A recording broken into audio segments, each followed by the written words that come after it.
وعلیکم السلام ورحمۃ اللہ تعالی وبرکاتہ۔ محترم جناب عبداللہ مدھوبنی بہار سے یاد فرمایا، شکریہ۔ محترم آپ نے جو سوال ارشاد فرمایا ہے یہ قدر طویل ہے۔ ہم اعتکاف کے تعلق سے کچھ عرض کیے دیتے ہیں اس امید پر کہ آپ کی تسکین ہو جائے، اور اس کے بعد آپ کا سوال بھی پڑھیں گے، جا بجا اس میں رہنمائی کے لیے اشارہ بھی کرتے رہیں گے۔ محترم اعتکاف کسے کہتے ہیں؟ تو اعتکاف کی نیت سے اللہ تعالیٰ کے واسطے مسجد میں ٹھہرنے کا نام اعتکاف ہے۔ محترم اعتکاف 3 قسم کا ہے۔ نمبر 1 واجب، نمبر 2 سنت مؤکدہ، نمبر 3 مستحب، اور ایک تقسیم اور بھی ہے، لیکن عمومی طور پر عامہ کتب فقہ میں 3 ہی تقسیم مذکور ہیں، لیکن ہم قدرے آگے اس کا اشارہ ضرور کریں گے انشاءاللہ۔ محترم اعتکاف واجب یہ نذر کا اعتکاف ہے۔ جیسے کسی نے یہ منت مانی کہ میرا فلاں کام ہو جائے تو میں 1 دن، 2 دن، 10 دن، 15 دن یا 1 مہینے کا اعتکاف کروں گا، یہ کسی نے نذر مانی، تو یہ محترم اب اس پر اعتکاف کرنا واجب ہو گیا، یعنی اس کا پورا کرنا اس کے ذمہ ضروری ہے۔ اور محترم یہ بات یاد رہے، اعتکاف واجب کے لیے روزہ شرط ہے کہ بغیر روزے کے یہ اعتکاف یعنی منت والا جو واجب ہے صحیح نہیں ہوگا۔ نمبر 2 اعتکاف سنت مؤکدہ۔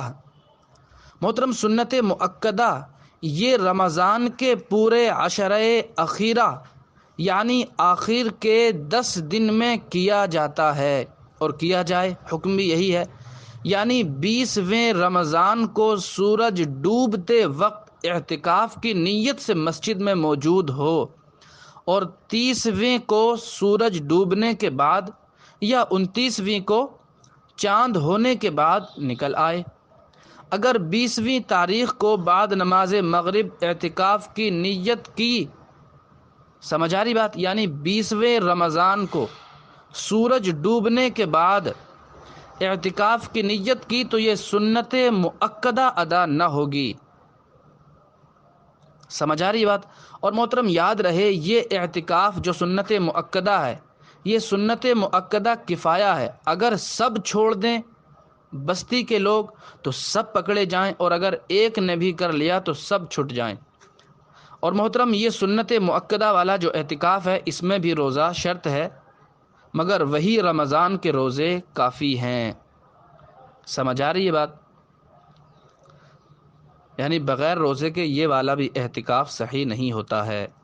سمجھ آئی بات؟ اور محترم تیسرے نمبر پر آتا ہے اعتکاف مستحب۔ اعتکاف واجب اور اعتکاف سنت مؤکدہ کے علاوہ جو اعتکاف کیا جائے وہ مستحب ہے یا سنت غیر مؤکدہ ہے۔ ہم نے جو کہا تھا چوتھی تقسیم بھی کی جاتی ہے، تو امید ہے آپ سمجھ گئے ہوں گے، ہم نے اس کا ذکر کر دیا۔ سمجھ آئی یہ بات؟ یہ مستحب اعتکاف ایک لمحے کا بھی ہو سکتا ہے، یعنی 1 منٹ، 2 منٹ، 1 گھنٹہ، 2 گھنٹہ آپ مسجد میں جائیں اور نیت کر لیں میں نے اللہ تعالیٰ کے واسطے اعتکاف مستحب کی نیت کی، جب تک آپ ٹھہریں گے آپ کو ثواب ملے گا، آپ آ جائیں گے ختم ہو جائے گا۔ سمجھ آ رہی بات؟ تو محترم امید ہے کہ سنت مؤکدہ جو اعتکاف ہے وہ رمضان کے آخر عشرے میں ہی کیا جاتا ہے، اور اس کے لیے روزہ شرط ہے، اس کے علاوہ میں اگر کیا جائے تو پھر یہ سنت مؤکدہ ادا نہ ہوگی۔ آئیے آپ کا سوال پڑھتے ہیں۔ اعتکاف سنت ہے تو وہ آخری عشرے میں کرنے ہی سے سنت ادا ہوگی، یا دوسری یا اول عشرے میں بھی ادا کریں تو سنت ادا ہو جائے گی؟ جواب ہم دے چکے، آخری عشرے میں، اور یہ سنت مؤکدہ ہے۔ اور آپ نے فرمایا یہ آخری عشرے کے ساتھ خاص ہے؟ جواب جی ہاں، یعنی سنت مؤکدہ یہ خاص ہے آخری عشرے کے ساتھ۔ اور فرمایا اور اگر آخری عشرے کے ساتھ خاص ہے تو دوسرے عشرے میں ادا کرنے والا اعتکاف کیا نفلی ہو جائے گا؟ جی محترم، مستحب، نفلی یا سنت غیر مؤکدہ کہا جا سکتا ہے۔ اور کیا دوسرے عشرے میں فقط اعتکاف ادا کرے تو یہ جائز ہے؟ جواب جی ہاں، اور لیکن یہ ترجیح برا مرجح ہے، اور آخری عشرے میں مکمل 10 دن اعتکاف کریں تو ہی وہ سنت کہلائے گا، اگر 3-7 دن ہو تو کیا وہ نفلی ہو جائے گا؟ جواب جی ہاں، 3-7 دن ہی نہیں بلکہ اگر اس میں روزہ نہیں رکھا تب بھی سنت موقدہ ادا نہیں ہوگی۔ امید ہے بات آپ کی سمجھ آ گئی ہوگی، باقی